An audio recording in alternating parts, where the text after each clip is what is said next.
The vibration against my thighs startled me awake.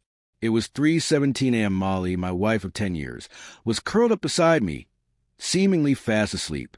I fished my phone out from under the covers, but it wasn't mine. It was hers. She must have rolled onto it. The notification glowed on the screen. Can't wait to see you tomorrow, baby. Miss you so much. Kiss Mark Zocco. My heart lurched, a cold dread seeping into my bones. This wasn't a message from her mother, her sister, or any of her friends. The casual intimacy, the baby, the kisses. This was an illicit whisper in the dark, meant for someone else. My first instinct was to wake her, to confront her right then and there, but something held me back. A chilling calm settled over me. I needed to know more. Without thinking, my thumb typed a reply. Tomorrow? What time should I expect you? I slipped her phone back onto the nightstand and pretended to sleep, my heart hammering against my ribs. It felt like an eternity, but mere seconds later, her phone vibrated again. I felt her stir beside me. She fumbled for the phone, the screen illuminating her face in the pre-dawn gloom. Through slitted eyes, I watched as she read the message. Her eyes widened, her breath hitched, and the phone clattered onto the hardwood floor. She bolted upright, her eyes darting to me. Peepaw, I. She stammered, her voice barely a whisper. I sat up, feigning grogginess. What's wrong? Nothing, she said too quickly. Just a bad dream. She scrambled out of bed, picked up her phone, and rushed into the bathroom, locking the door behind her. The confirmation slammed into me like a physical blow. My suspicions, which had been simmering beneath the surface for months, the late nights at work, the hushed phone calls, the vague excuses, were all true. Molly was cheating on me. I lay there, staring at the ceiling, the world as I knew it crumbling around me. We had built a life together, a home, a future, and now it was all tainted, poisoned by her betrayal. The bathroom door finally clicked open. She emerged, pale and trembling, her eyes red-rimmed. She didn't meet my gaze. Paul, we need to talk, she began, her voice choked with emotion. I think we do, I replied, my voice chillingly calm. Who is he?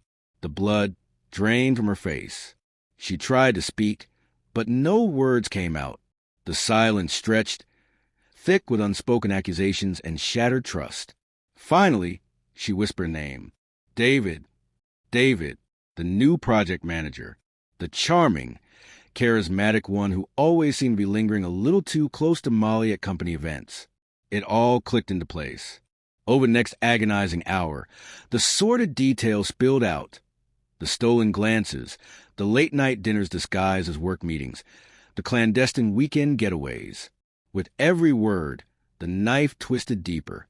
She cried, begged for forgiveness, swore it meant nothing, but her pleas fell on deaf ears. The damage was done. I didn't yell. I didn't scream. The rage simmering inside me was too intense for that. I simply told her to leave, to pack her things and go.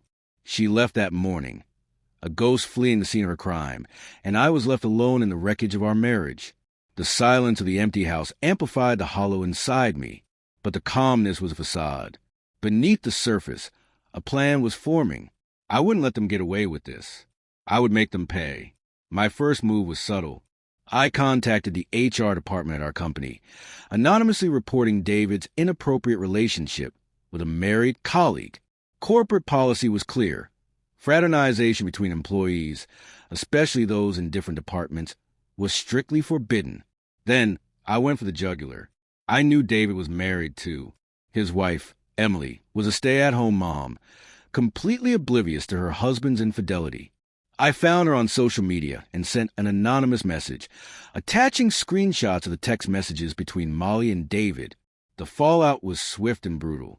David was fired within a week. His wife, devastated and furious, kicked him out of their house. Their seemingly perfect life, built on lies and deceit, imploded. But my revenge wasn't complete. I wanted a confrontation, a chance to look David in the eye and see the fear and shame reflected back at me. I tracked him down to a local bar. He was sitting alone at the counter, nursing a drink, the picture of misery. I walked up to him, my heart pounding with a mixture of anger and satisfaction. "David," I said, my voice low and menacing. He looked up, his eyes widening in recognition.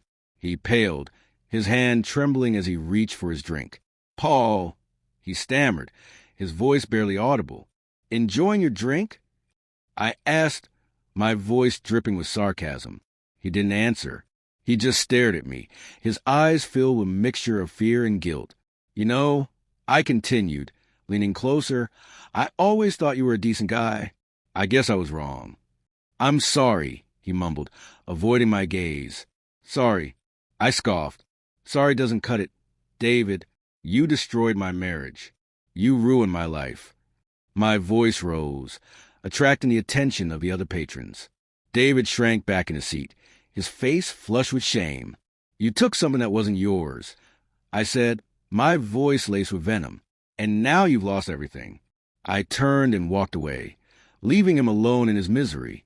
The feeling of satisfaction was intoxicating. I had taken back control. I had made them pay. The following months were difficult. The pain of betrayal lingered, a constant ache in my chest. Rebuilding my life was a slow, arduous process. I started seeing a therapist, focusing on my work, reconnecting with old friends. It wasn't easy, but I was determined to move on.